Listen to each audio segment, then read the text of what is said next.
You're going to fall, but rise up again. You're going to face challenges, but focus on your dream and your goal. And I believe you're going to make it. This podcast encourages and empowers you to create your own unique real story, develop your own unique real statement, and discover your own unique real self. The power is yours.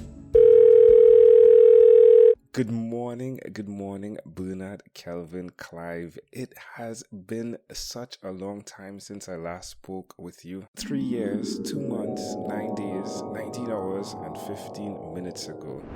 The major thing I would say for everyone who's listening or hearing us this day or this particular moment is that whatever dreams or goals you have, go out and make it happen. Make an indelible mark on the surface of the earth in the hearts of men by your gifts, your talents, and your passions, and make sure that your dream don't die. Bernard, Kelvin, Clive, how are you doing? What's new?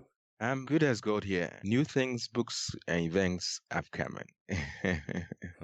The last time we spoke, you authored a ton of books. I'm guessing you continued writing. I mean, come on, man. Give us an update. What's going on? It's almost been, it's over 3 years. Yes, I think since then I've written about 10 books, so I'm sure, yeah. Because then I should have around 30 now, over 40 books now. Yeah, I'm sure. Yeah. So tell us about the topics that you decided to go for when we last spoke. Okay, so for the past years, still in the area of branding. I think the books I've released, the very current one is CEO branding and how CEOs can position themselves as brand using their personal brand. Then I did an actionable, packed, inspirational book called Doers 1252. That is to say that there's 1252, it's 12 months, 52 weeks in a year. So every week, every day, there's something you must do. Once you want to go for your goals, you must be a doer, not only a hearer. So that book says Doers 1252. Then I did the book Goals Are Dead. That is simple strategies for achieving your goals while enjoying life. So it has to do with strategies to achieve your set goals, but enjoying your life in balance. Most often, people want to pursue goals at the expense of their life. They are not enjoying life till they almost old age, and then they go retirement. They want to have fun. No, but how to pursue this concurrently. So that's what the book is about. Then I did branding beyond visuals. That is to say that branding, most of the time people think of branding as the things they can see, the colors, the logos, and all the niceties. But beyond visuals, how can brands speak? We talk about the brand voice, the stories behind the brand, what brands can utilize beyond just the visuals that people know and experience about brands. And I think I did at some other books, networking, business networking made easy. So realize that challenges of people is going for networking meetings, how to maximize that. So the book addresses the issue of how you can network with people online and offline and make the most of it, like we are doing now. And we did that 3 years ago. You've been working a lot. Definitely, you've kept the focus. When we spoke, you were in Ghana. Are you there still? Yes, I'm still in Ghana. All right. How do they accept your content there? Or is it that your markets have now expanded internationally as well? Well, when we spoke, it was international as well. So in all this, the market is keep expanding. So getting more other countries or nationals involved, but here to getting myself more rooted over the years too. So the more I do, the more it gives me more visibility, voice, and voice in the system. That's wonderful. When we spoke, you were married. Are you still married? Yes. You said her name as well, Cynthia Clive. Exactly.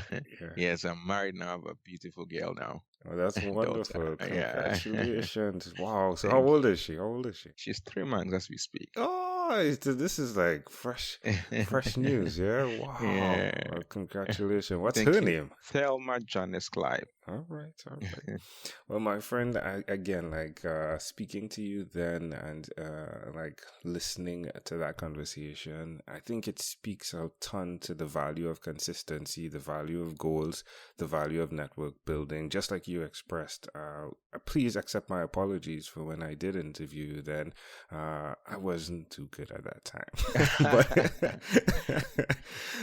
but I think it represents something that people can use, that listen to the conversation or the podcast, that sometimes you need to start and get going. What would you say about that? That's so true. The art of the start is very important. Sometimes we sit on goals and diamonds. Imagine if, Angel, you hadn't started 3 years ago, where would all these millions of people who have you've infused and have impacted be? Hmm. You just start, and it's about progress, not perfection. So when you start and you keep on moving, making progress and perfect your starts, now you become a better interviewer, better speaker, better all that. So all of us starts. You're going to start somewhere, somewhere, somewhere. So why not today? Share with us one of the core values you hold close to you, my friend. To start. I'm a doer. Once I get an idea, I want to just pitch it. I want to try something out. I want to try experiment things. And I believe that in doing so, you get to learn from your mistakes and also masteries from others and master your mistakes. So I love that. The value of integrity is essential to me. Being who you are, wherever you are, whether online or offline, this is one of the values I hold very high. Hmm. That it's not about the fact that I hammer on personal brand doesn't mean you need to fake it to make it or be whatever, but be yourself, evolve, understand yourself, and use the best part of yourself to help others. So holding up to the value of integrity, the value of integrated reality. When you put the pieces together, are you still whole? Hmm. Yeah, how do you measure that? Like, how is there a format that you use to check in to see, okay, my integrity level is at the peak, or it's not at the peak? How do you measure it, or do you measure it? Firstly, it's largely is internal. You know, if you hold up some values and you're not living up to it, you know it yourself. So you don't want to pretend that you are not living up to your values.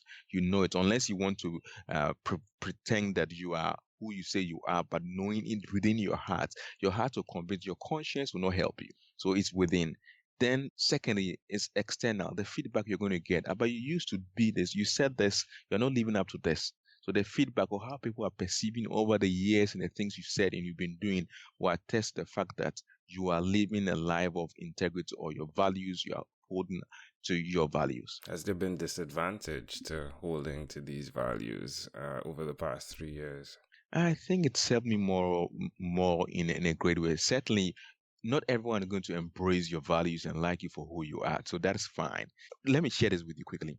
Recently, I had a speaking gig, okay, and they promised to pay me XYZ amount. The convener said, okay, we are going to pay you XYZ, but however, we want you to sign for this lesser amount. And I said, no, if that's not what per the agreement it's supposed to be, so I will not lower my values for that. So stepping out to integrity. So suddenly you may lose some few things, but because this is what you respect, you believe, you live up to it. Hmm. Wow, yeah, I totally agree. I love that. It takes a stand, doesn't it? It takes a stand Exactly. for your values.